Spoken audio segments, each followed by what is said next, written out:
Trader et futur trader, bonjour, ici c'est Thomas.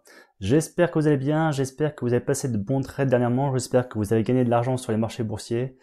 J'espère que l'attente de mes vidéos n'a pas été très longue aussi. Désolé, effectivement, j'étais un petit peu absent dernièrement. Bon, j'espère que de toute façon que vous êtes maintenant devenu très performant grâce à mes vidéos et du coup que vous avez gagné de l'argent, que vous n'avez plus besoin de moi. Bon, ceci dit, je vous rappelle quand même que tout ce que je vais dire aujourd'hui dans cette vidéo n'est pas un conseil d'achat ni de vente, c'est vraiment à titre informatif et pédagogique. C'est vraiment, je ne suis pas habité à vous donner des conseils, c'est vraiment à vous de prendre vos responsabilités. Donc, comme d'habitude, on va passer en revue des actions, principalement des actions françaises et européennes. Donc, on va faire de l'analyse technique, absolument pas d'analyse fondamentale, mais seulement de l'analyse technique. On rentre en position ou pas en fonction de ce qui se passe sur les graphiques, et pas en fonction des fondamentaux d'une entreprise. Voilà. Je vous rappelle que si vous aimez la vidéo, n'hésitez pas à la liker, n'hésitez pas à vous abonner pour ne pas louper les prochaines vidéos. On va commencer par l'action Vernet. Alors je vais principalement dérouler des actions dont j'ai déjà parlé. Clairement, je vais vraiment faire du suivi d'actions. Clairement, quand on met dans sa watchlist des actions, il faut clairement les suivre. Certaines actions vont partir tout de suite, d'autres actions vont mettre un petit peu de temps à partir, avant de consolider, avant construire. Donc il faut clairement les suivre. Et il y a un jour ou l'autre, voilà, elles partent, et quand elles partent, il faut rentrer en position et acheter l'action et gagner des sous. Donc là, on va parler de l'action Vernet. Alors clairement, je ne sais plus forcément tout ce que j'ai dit, hein, parce que ça fait déjà un bout de temps que j'ai parlé d'actions, de certaines actions. Donc peut-être que je vais me répéter, mais c'est pas bien grave. Donc voilà, Vernet, ce que je voulais dire, donc là, chaque bougie correspond à une semaine de cotation. Vous voyez en haut à gauche ici le nom de l'action et complètement à gauche ici le nom de ticker. Donc voilà, Vernet, ce qui m'intéressait sur l'action Vernet, c'est qu'on était vraiment sur une belle petite compression des prix. J'avais sûrement dit qu'il fallait acheter à la cassure de la zone des 0,2740. On a effectivement cassé. On est venu réintégrer. Alors effectivement, si on venait casser la zone basse qui est ici, effectivement, ça invaliderait le trade haussier. Par contre, effectivement, si on recassait à nouveau la zone là des 0,2740, effectivement, on pourrait repartir effectivement sur un achat.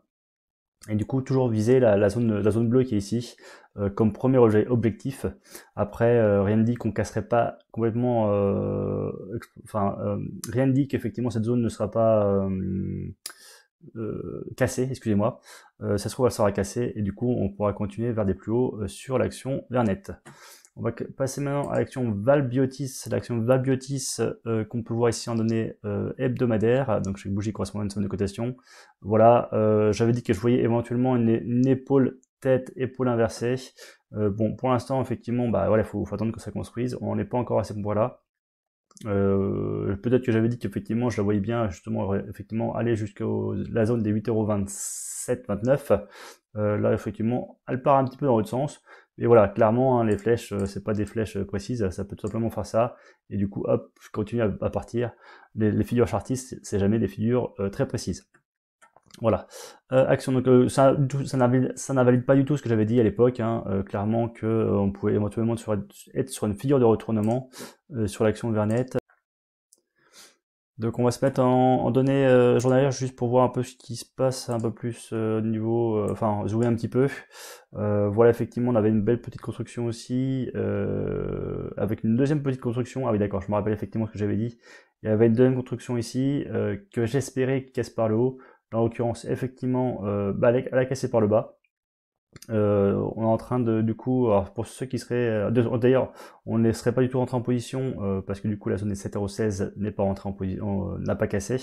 On a cassé par le bas, donc du coup on n'est pas rentré en position. Effectivement, j'avais dit qu'effectivement qu'il fallait que la zone des 7,16 € soit cassée pour rentrer en position. Bon, même si effectivement on avait été cassé, on avait cassé et puis qu'on était revenu, bah voilà, le stop loss aurait été placé par là. On gagne pas à tous les coups en trading, donc voilà, c'est des choses qui arrivent. Bon, en l'occurrence, de façon un peu plus long terme, je vois bien quand même la zone des prix remonter vers la zone des 8,40 €. Après, je sais pas si effectivement on va avoir une zone baissière encore pour à nouveau remonter, ça je ne sais pas. Mais dans tous les cas, dont j'avais parlé, c'était vraiment la zone des 7,16 € qu'il fallait casser, qui n'a visiblement pas été cassée. Action suivante, l'action Senim Group. Senim Group, alors là, l'action qui effectivement m'intéressait, si on la regarde en données hebdomadaires, on peut voir effectivement qu'on a une belle chute. Et du coup, en fait, vous voyez que les volumes sont présents, les volumes arrivent, on n'a plus du tout de baisse, et en fait, on est en train de consolider bien à plat. Donc, on est sur un range avec la bande zone vers les 22 euros, avec une bande basse vers les 10 euros. Donc, on est en train de faire du yo-yo entre les deux. Donc là, on est plutôt sur une tendance plutôt en bas du range. Donc, ça, c'est une première chose. Et autre chose, donc du coup, hop, je vais juste zoomer. Donc là, en données journalières, j'avais dit qu'effectivement, si on pouvait casser la zone des 13 euros, ça pourrait être une zone très intéressante pour prendre à l'achat, pour avoir comme premier objectif la zone bleue qui est ici, enfin la zone des 25 euros, on va dire. Et après, effectivement, comme on est sur un énorme range avec une zone haute à 25 euros et une zone basse à 10 euros, un jour ou l'autre, le range sera cassé. Alors, on espère effectivement que ça sera par le haut pour l'action Selling Group. Voilà, pour l'instant, tant qu'on est dans le range, on ne sait pas si ça va partir vers le bas ou vers le haut. Dans tous les cas, dans un bas range, on peut très bien effectivement miser le haut du range comme objectif. Action suivante, groupe LDLC. Donc là, on est en données journalières. Vous voyez qu'effectivement, j'avais parlé qu'il y avait une belle petite zone de compression. La zone de compression est toujours présente. Vous voyez que le marché est plutôt haussier dernièrement sur l'action groupe LDLC. Donc clairement, il faut attendre la cassure de la zone des 54,3 € que j'avais marqué. Donc il faut attendre cette petite consolidation autour des 55 euros. Une fois qu'on casse à la hausse, voilà, prendre à la hausse. Après, si on casse par le bas, bah écoutez, on ne prend pas le trade, on passe sur l'action suivante. On va juste se mettre en données hebdomadaires, juste pour voir un peu ce qui peut se passer. Vous voyez qu'on est sur une belle tendance haussière sur l'action groupe LDLC. Alors après, c'est normal qu'effectivement il y ait une baisse là, parce qu'il faut quand même prendre ses bénéfices, et du coup, je vais juste cacher la moyenne mobile de 20 périodes qui ne sert à rien. Oui, il faut quand même qu'il y ait une prise de bénéfice. Donc attention, effectivement, on peut voir ici qu'il y a, hop, on peut voir ici qu'il y a une zone de support. Donc effectivement, si on cassait cette zone de support à la baisse, voilà, la baisse pourrait encore continuer. Mais clairement, on est sur une tendance haussière. La prise de bénéfice est quand même bénéfique. Après, à savoir si la baisse ça va s'arrêter ici ou finalement va continuer un peu plus bas, ça on ne sait pas encore, mais l'avenir nous le dira. Dans tous les cas, tant que les cours n'ont pas cassé la zone ici de compression à la hausse vers la zone de 55 euros, on rentre pas l'achat. Effectivement, si on cassait cette zone, ce support qui est ici, bah voilà, sûrement la baisse pourrait continuer. On va passer à l'action suivante, l'action globale bioénergie, qu'on va mettre en données journalières. Donc effectivement, j'avais parlé qu'on s'était extrait de la zone bleue, que depuis on construisait un biseau descendant, que si on cassait à la fois la résistance en pointillé qui est ici et la résistance en bleu qui est ici, si on pouvait repartir ici, hop, je vais mettre une petite flèche, si on pouvait casser hop, ici la zone qui est ici, voilà, on repartirait sur un marché haussier sur l'action globale bioénergie, pardon.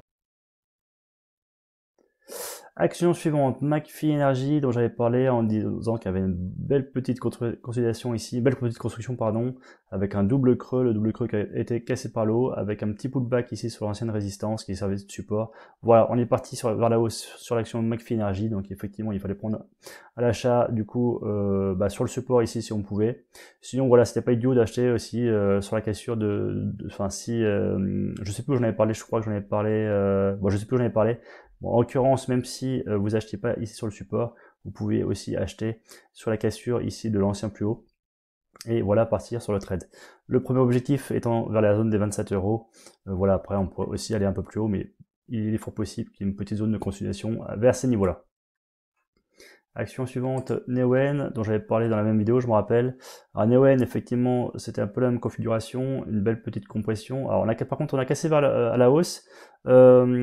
Effectivement, on est revenu sous le support, du coup, enfin l'ancienne résistance qui est devenue support.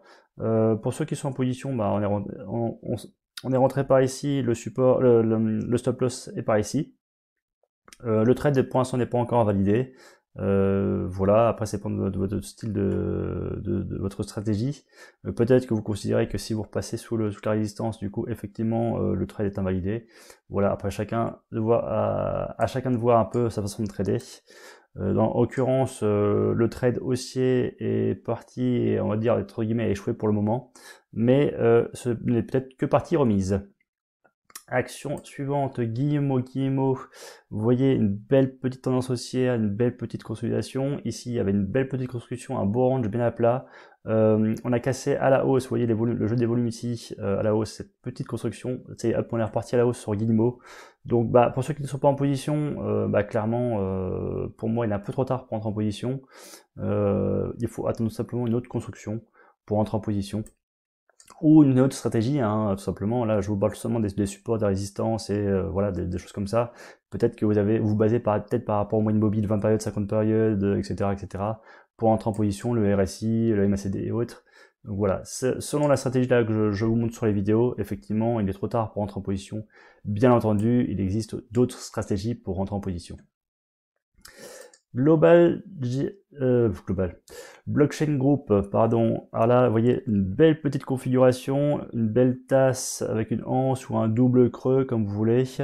Mais en plus ici, on avait, alors du coup ici, on voyait un double creux, mais ici en plus, on voyait un autre petit creux. Donc, là ici. Alors je vais vous faire le dessin, ça sera peut-être plus simple parce que je vous parle de deux doubles creux. Il y en a un qui est grand.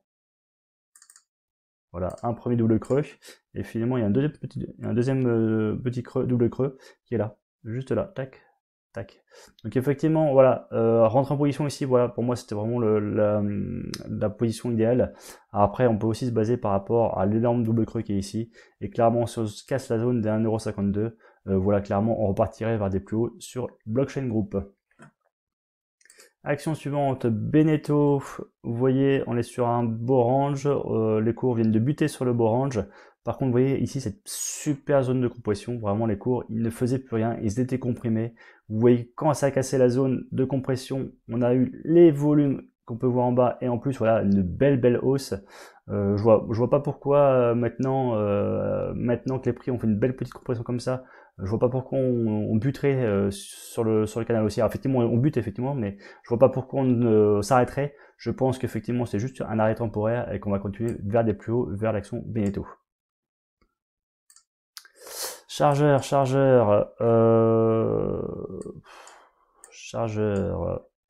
bah voilà, tout est dit, enfin tout est dit visuellement parlant. Une belle petite zone de compression. Alors les volumes effectivement, je vous accorde, sont pas non plus exceptionnels, mais on voit une petite pointe quand même. Donc là voilà, une zone de compression, c'est parti à la hausse. Voilà, pour ceux qui sont pas rentrés en position, il n'est pas trop tard. Alors effectivement, les cours, vous voyez, butent. Pourquoi? Alors ils butent. J'avais fait deux zones de résistance. La zone de résistance où finalement il y a eu plus de touches ici. Enfin, vous voyez que les cours ont plutôt touché à ces niveaux-là. Mais en plus il y a une zone ici, donc c'est l'ancien plus haut qui est là. Qui bute un petit peu. Voilà, bon, je pense que la zone des 28,46€ là est moins importante, va moins embêter les cours. Je pense juste qu'effectivement, on va juste faire un petit pullback et on va repartir voilà, à la hausse. Un peu comme on a pu faire sur McPhy Energy, me semble. Hop, McPhy Energy, vous voyez qu'on avait tracé ici. On l'a, hop, cassé ici. Hop, on est revenu sur le pullback et on est reparti. Bon, après, je vous l'accorde effectivement que sur McPhy Energy, que la zone des 20€ était une grosse résistance. Mais voilà, ça l'a quand même fait, et on est reparti à la hausse. Donc là, on revient sur l'action chargeur. Donc pour moi, on serait reparti à la hausse vers l'action chargeur. Atari, on n'est pas du tout encore parti sur l'action Atari. Il est presque préférable de la passer en hebdomadaire, celle-ci. Donc effectivement, voilà, pour moi, il faut clairement que les cours cassent la zone des 0,43€. 0,444€. Une fois qu'on aura cassé ici, voilà, on ira sûrement très fortement rejoindre entre guillemets la zone haute ici. Alors la zone que j'ai tracée, c'est vers les 0,8, mais clairement vous pouvez voir qu'effectivement il y a des zones hautes qui vous sont même jusqu'à 0,95. Donc effectivement, quand je fais la résistance ici, hein, clairement la résistance est assez large. Ça dépend si on prend les mèches ou pas. Mais dans tout cas, le risque reward sur l'action serait très intéressant si on cassait la zone des 0,45€. On va passer à l'action suivante. Median Technology, donc là qu'on peut voir en données hebdomadaires. Vous voyez, effectivement, Medianto Technologies, je me rappelle très bien. Je me rappelle que on était sur les plus hauts, entre guillemets, vers la zone des 13,24 €. Vous voyez que j'avais parlé qu'effectivement la compression ici était très très très importante. Du coup, en fait, c'était une résistance très très très long terme. On a clairement eu du mal à passer cette zone. Et voilà, là, les cours vont commencer à partir. Ils partent, ils vont s'envoler. Là, si je me rapproche, bon, ça va pas donner grand chose de plus. Mais voilà, vous voyez qu'on est parti sur l'action Median Technologies. Est-ce qu'il est trop tard pour entrer en position? Pas forcément. Hop, si je trace ici, vous voyez que entre guillemets, on a cassé cette petite construction qui est ici. On a cassé en tout cas le plus haut qui est là, enfin les deux plus hauts qui sont là. On est venu faire un pullback. On est reparti. On est en train de faire un nouveau pullback. Alors est-ce que le pullback va à nouveau atteindre la zone 14,060? Ça, l'avenir nous le dira. Mais dans tous les cas, finalement, on n'est pas trop loin finalement pour entrer en position. Alors l'inconvénient, c'est que je crois qu'on n'a pas on est sur les plus hauts historiques sur l'action, donc on peut pas savoir exactement l'objectif de gain. Mais bon, voilà, pour moi, on a venu casser les plus hauts. Voilà, on va continuer la tendance haussière pour cette action. Alors l'action suivante, Exmar, je vais mettre en données hebdomadaires. Pourquoi? Parce qu'en fait on peut voir qu'il y avait une belle petite zone de résistance, une petite résistance oblique ici. Vous voyez qu'on a cassé à la hausse cette résistance, on a fait le pullback sur la résistance oblique. On vient de casser, on vient de repartir vers le haut. Donc le premier objectif est sur la zone des 6,64 €. Alors effectivement, quand j'en avais parlé, je me suis dit peut-être que ça va faire une petite construction comme ça et après seulement casser à la hausse. Là, clairement, on a d'abord cassé à la hausse, on a fait un pullback et après on est parti.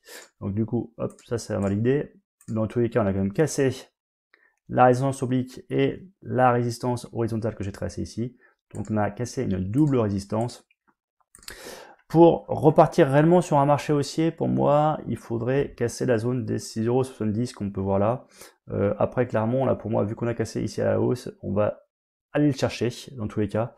Donc là, pour entrer en position, il faut attendre une petite zone de compression. Bah écoutez, il y a une petite zone de compression qui se fait ici.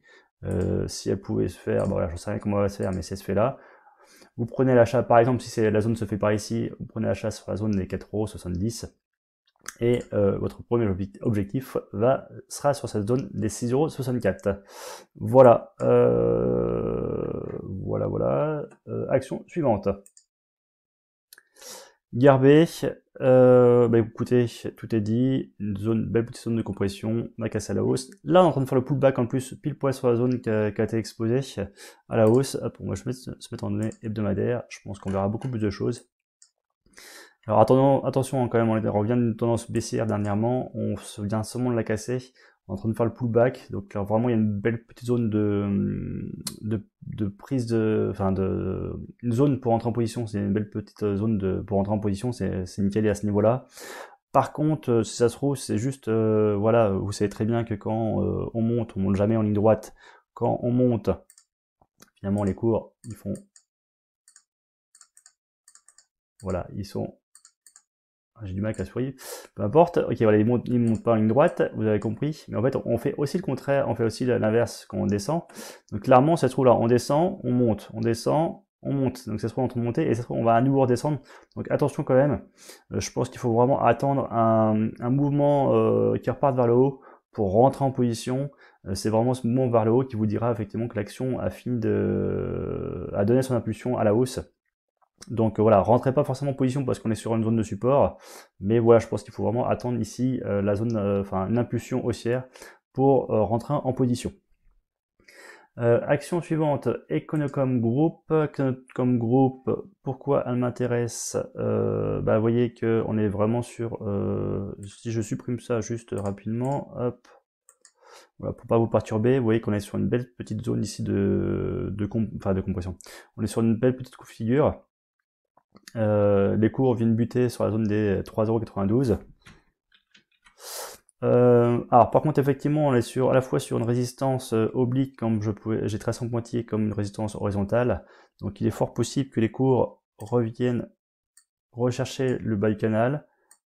Peut-être que ça va consolider un petit peu à plat comme ceci avant de casser à la hausse.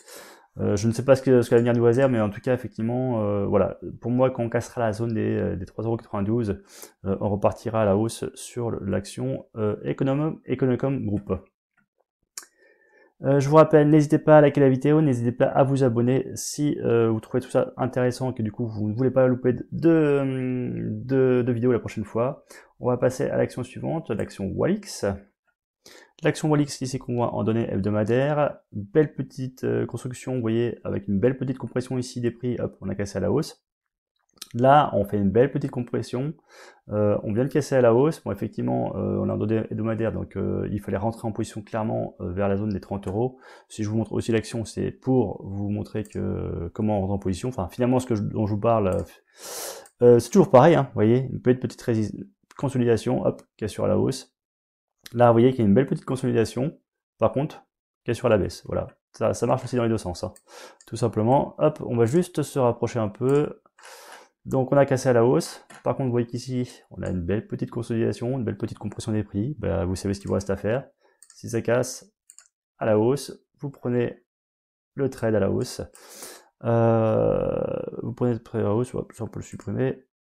Ça ne concerne pas les vidéos, hop. Et je crois qu'en plus, effectivement, vous voyez on atteint un peu les plus hauts sur l'action Walix. C'est peut-être possible pour ça que les cours ont un petit peu ralenti. Mais voilà, on est sur une belle tendance haussière. Je vois pas pourquoi ça s'arrêterait tout de suite. Mais de toute façon, hein, c'est vraiment en données journalières qu'il faut rentrer en position. Donc vous regardez ici une compression qui est en train de se passer. Bah écoutez, si la compression casse par le haut, bah vous savez ce qu'il vous reste à faire. En tout cas, c'est éventuellement comme ça que moi je pourrais trader. Comme d'habitude, hein, ce n'est pas un conseil, mais ce sont les observations graphiques que je peux faire. Et en faisant ces observations graphiques, en attendant des compressions qui cassent les résistances, et bah on gagne des sous sur le long terme. Voilà. Bah écoutez, j'espère que la vidéo vous a plu. N'hésitez pas à liker, n'hésitez pas à vous abonner. Je vous souhaite de très bons trades et à très bientôt. Allez, ciao.